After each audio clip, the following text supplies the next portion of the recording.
एक औरत चार लोगों को जहन्नम में लेके जाएगी। कितने लोगों को? 4। जोर से बोलो जरा। 4 लोगों को। जहन्नम में बोलो मत बोलो, अमल होंगे तो जाना पड़ेगा। जी। चालान हो गया तो रोक कोई नहीं सकता, मंत्री और संतरी सब रखे रह जाएंगे। बोलो या मत बोलो, जी। बात हक है जी। एक औरत 4 लोगों को जहन्नम में लेके जाएगी। 4। जरा सुन ले, ये जो आज बाल कटा कटा के घूम रही है बाजारों में, ये जो बारीक कपड़े पहन पहन के अपनी शो दिखा रही है शादियों में, ये जो बाल खोल के बुर्का भी ओढ़ा तो चुटिया बुर्के के बाहर निकाल रही है, ये भी कोई कम मक्कारा थोड़ी है। जी यही हाल। शैतान की नानी बनी पड़ी है, नानी। जी। यानी बुर्का ओढ़ा तो बाल बुर्के के बाहर निकाल लिए। जी। किस लिए निकाले? तूने, तेरे बालों को गर्मी लग रही है, इनका दम घुट रहा। जी। बताइए मुझे। सही बात। अरे दम घुट रहा है इसका? नहीं। बालों में भी कोई सांस और जान है? नहीं। मगर नहीं दिखाएगी नहीं तब तक इसके दिल को सुकून कैसे बैठेगा? चोटी बाहर निकाल ली है, चोंच लाल है। अब देखो शादियों में खूब जाएंगी और जहां पर लड़के ज्यादा तांता लगा उधर से खूब चक्कर लग रहे हैं, इधर से उधर, इधर से इधर। जी। कर ले, कितने करोगे फैशन? जब मैदान में शरोगा नफ्सी नफ्सी का आलम होगा, रब फरमाएगा ये फरिश्तों इसे पकड़ो जो बालों के फैशन करती फिरती थी। ओ फरिश्तों इसे पकड़ो जो लिपस्टिक लगा लगा के अपनी शाइनिंग दिखाया करती थी। ओ फरिश्तों उसे पकड़ो जो बड़े नाखून करके उन पर नाखून पॉलिश लगाया करती थी। ओ फरिश्तों इसे पकड़ो जो बेहया थी। ओ फरिश्तों इसे पकड़ो जो बारीक लिबास पहनती थी। ओ फरिश्तों इसे पकड़ो और जहन्नम में इसको लटका दो।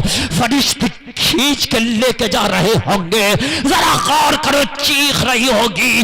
जब इसे यकीन हो जाएगा कि फरिश्ते छोड़ेंगे नहीं, मुझे जहन्नम का ईंधन बना के रहेंगे, तो रब की बारगाह में अर्ज करेगी मौला अब तो मुझे जहन्नम में जाना है, मगर सुन ले मैं जो जहन्नम में जा रही हूं मौला, इस जहन्नम में जाने में मेरे बाप का भी बहुत बड़ा हाथ है।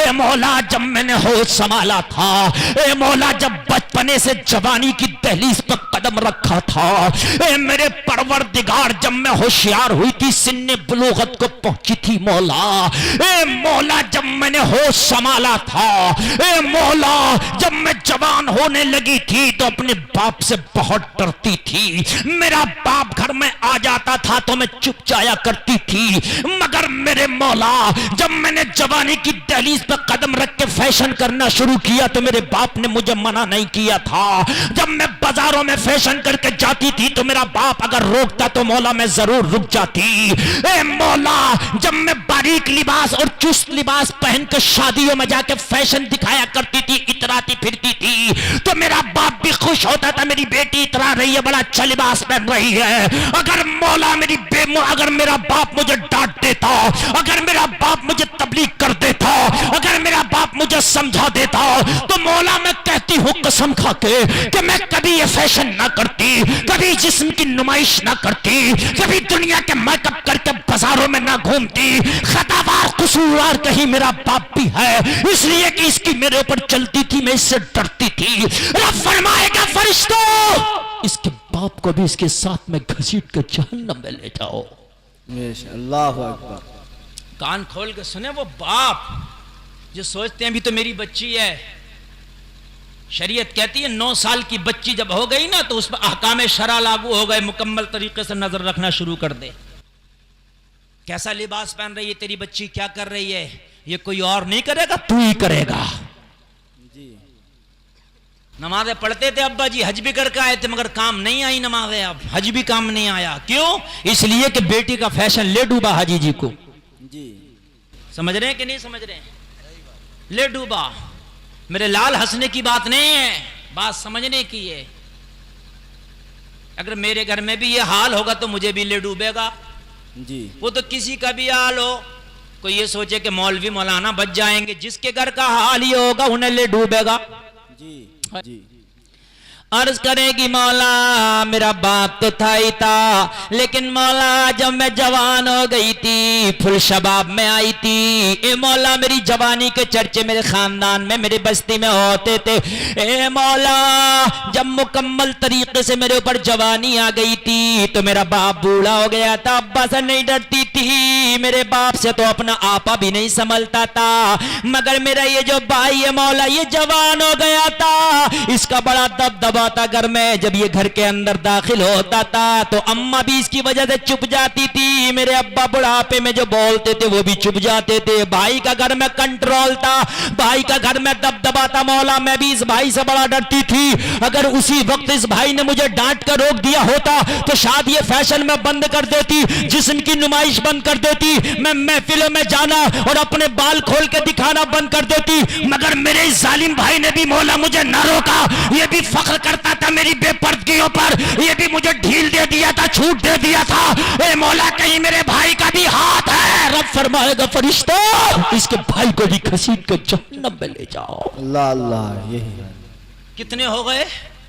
2। कौन कौन? बाप और भाई। जोर से बोलो। बाप और भाई। फिर अर्ज करे कि मौला मैं तो जा ही रही हूं, मगर जब मेरी शादी हो गई थी तो भाई से भी मेरा कोई ताल्लुक नहीं रह गया था, इसके घर से विदा होकर डोले में बैठ के आ गई थी। अब्बा से भी कोई ताल्लुक नहीं रह गया था, मौला आ गई थी। अब बाप अपने घर था, भाई अपने घर था, मगर मौला जब मैं शौहर के घर आई थी तो शौहर का बड़ा एहतराम करती थी, इससे डरती थी और इसका बड़ा अदब करती थी, लिहाज करती थी शौहर का कि ये मेरा शौहर है, मेरा हाकिम है। मगर ए मौला जब मैं फैशन करती थी तो ये मेरे फैशन पे मुझे पीछे से सहारा देता था।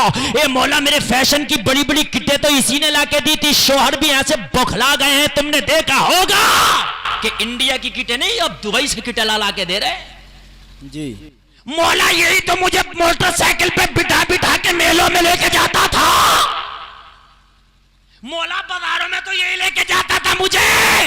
जी। चलो शॉपिंग करा के लाऊंगा, शॉपिंग के नाम पे मौला यही लेके जाता था। एक दिन ये लेके गया, 2 दिन लेके गया, जब तीसरा दिन आया मैंने जब फिर शॉपिंग की डिमांड की तो मुझसे बोला मुझे टाइम नहीं है, खुद ही चली जाओ। जी। शॉपिंग में देखो पूरा बाजार काला काला नजर आ रहा है, बुरका ही बुरका। जी यही हाल है। वो गुंडा कर दिया है।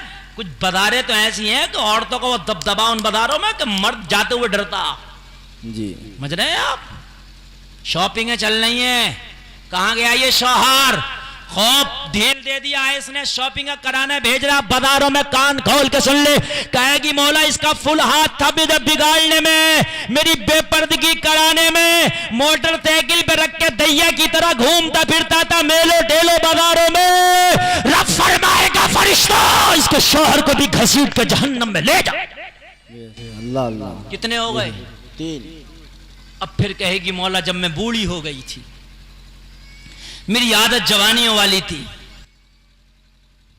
फैशन वही थे। आप जाके देखो शहरों में 70 साल की बूढ़ी भी ना जो है उसकी भी तुम फैशन कम मत समझना। बाल अगर सफेद हो गए तो डाइयां तो बतेरी आ रही हैं। जी। अच्छा पैसे मत दो भाई, जरा सुन लो, बस यही इनाम है, बस बैठ के सुन लो, बस बहुत 1 रुपया मत दो मुझे, बस बैठ के सुन लो और अमल कर लेना, यही सबसे बड़ा मेरा इनाम होगा। जी। हाय हाय हाय। बूढ़ी हो गई मगर बालों पे कलर चल रहा, कलर मेहंदी चल रही है बालों पे। समझ रहे हैं आप? मेहंदी कितनी लगा ले बालों पे, कलर कितनी कर ले, मगर एक दिन अगर जिंदगी का बढ़ा के दिखा दे अपनी, तब मुझसे कहना। एक दिन अगर बढ़ जाता तेरी जिंदगी का दिन इतने रहेंगे जितने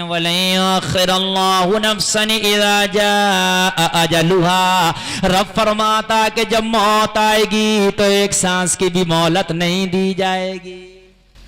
कहाँ है वो खिजाब वाले, कहाँ चले गए वो कलर वाले, कहाँ चले गए वो डाइयों वाले? क्यों मर रहे हैं ये डाइयों वाले? कहाँ गए वो दाढ़ी छिलाने और कटाने वाले और जड़ से निकलवाने वाले? क्यों नहीं जी रहे 2-4 दिन ज्यादा? जी। तुम्हारी तो अभी दाढ़ी भी नहीं है, फरिश्तों को छोड़ना चाहिए भाई, छोड़ो, अभी तो दाढ़ी भी नहीं आई है बच्चे के। 70 साल का बच्चा बना फिर जा, मगर छोड़ देंगे फरिश्ते? मुझे बताइए, समझ में बात आ रही है कि नहीं आ रही है आपके? जी। रब फरमाएगा इसके शौहर को भी घसीट के, इसके अब्बा को भी लेके जाओ, इसके बेटे को भी लेके जाओ। कहेगी मौला जब मैं बूढ़ी हो गई ना तो मेरा बेटे की चलती थी घर में, मैं इसका थोड़ा लिहाज करती थी। अगर उस वक्त ये भी थोड़ा कह देता, माँ जरा शर्म करो, तुम्हारी उम्र और ये मेकअप और ये बाजारों में टहलना घूमना ये शॉपिंग है, माँ तुम्हें जेब नहीं देती, तुम्हारा शेवा ये नहीं होना चाहिए। अगर मेरा बेटा भी मुझे समझा देता तो मौला मैं बुढ़ापे में तौबा कर लेती। और तू तौबा कबूल करने वाला गफूरुर रहीम है, तू मेरे गुनाहों को माफ कर देता पिछले। और जब मैं तेरी बारगाह में तुझसे मुलाकात के लिए आई होती और आज मैदान महशर में मैं एक तौबा की हुई नेक खातून खड़ी होती, मगर मेरे बेटे ने भी मुझे नहीं समझाया, रब फरमाएगा इसके बेटे को भी घसीट के जहन्नम में ले जाओ। कितने हो गए? चार। बाप, भैया, शौहर, बेटा और इन जितने लोग बैठे हैं इसमें कुछ ना कुछ जरूर हो आप जी। इन चार में से एक जरूर हो आप जी। बाग ऐसा दो है इनमें से, बाग ऐसा तीन है इनमें से, और बाग ऐसा कि चार है इनमें से। समझ में बात आ रही है कि नहीं आ रही है? ए लोगों, अगर ये चार सुधर जाए तो कान खोल के सुन ले, पूरी दुनिया से गुंडागर्दी खत्म हो जाएगी। शोहर सुधर जाए तो बीवी बाजार में नजर नहीं आएगी, अगर भाई सुधर जाए तो बहन बाजार में नजर नहीं आएगी, बाप सुधर जाए तो बेटी नजर नहीं आएगी, और बेटा सुधर जाए तो मां नजर नहीं आएगी। जब चार सुधर जाए तो फिर पांचवी औरत आएगी। कहां था? ये चार ही है जी। इस पांच के अलावा बता कौन सी कैटेगरी है औरत की? औरत जब घर से निकलेगी या तो किसी की मां निकली होगी, या किसी की बीवी निकली होगी, वो या किसी की बेटी निकली होगी, या किसी की बहन निकली होगी। पांचवी बता जी। बात समझ में आ रही है कि नहीं आ रही है भाइयों? जी जी। ये चार सुधर जाएं बस पूरी दुनिया सुधर जाएगी। ये चार सुधर जाएं पूरी दुनिया सुधर जाएगी। ये चार समझ जाएं पूरी दुनिया समझ जाएगी। ये चार ठीक हो जाएं पूरी दुनिया ठीक हो जाएगी। इमाम हुसैन के नाम का नारा खाली जलसे में लगा दिया काम नहीं चलेगा। नारा नहीं लगाना है बल्कि काम करना है। काम। इमाम हुसैन का सच्चा आशिक है, तुझे नमाज भी याद होना चाहिए, तुझे रोजे का मसला भी याद होना चाहिए, कुरान भी तुझे याद होना चाहिए, हराम हलाल भी तुझे याद होना चाहिए।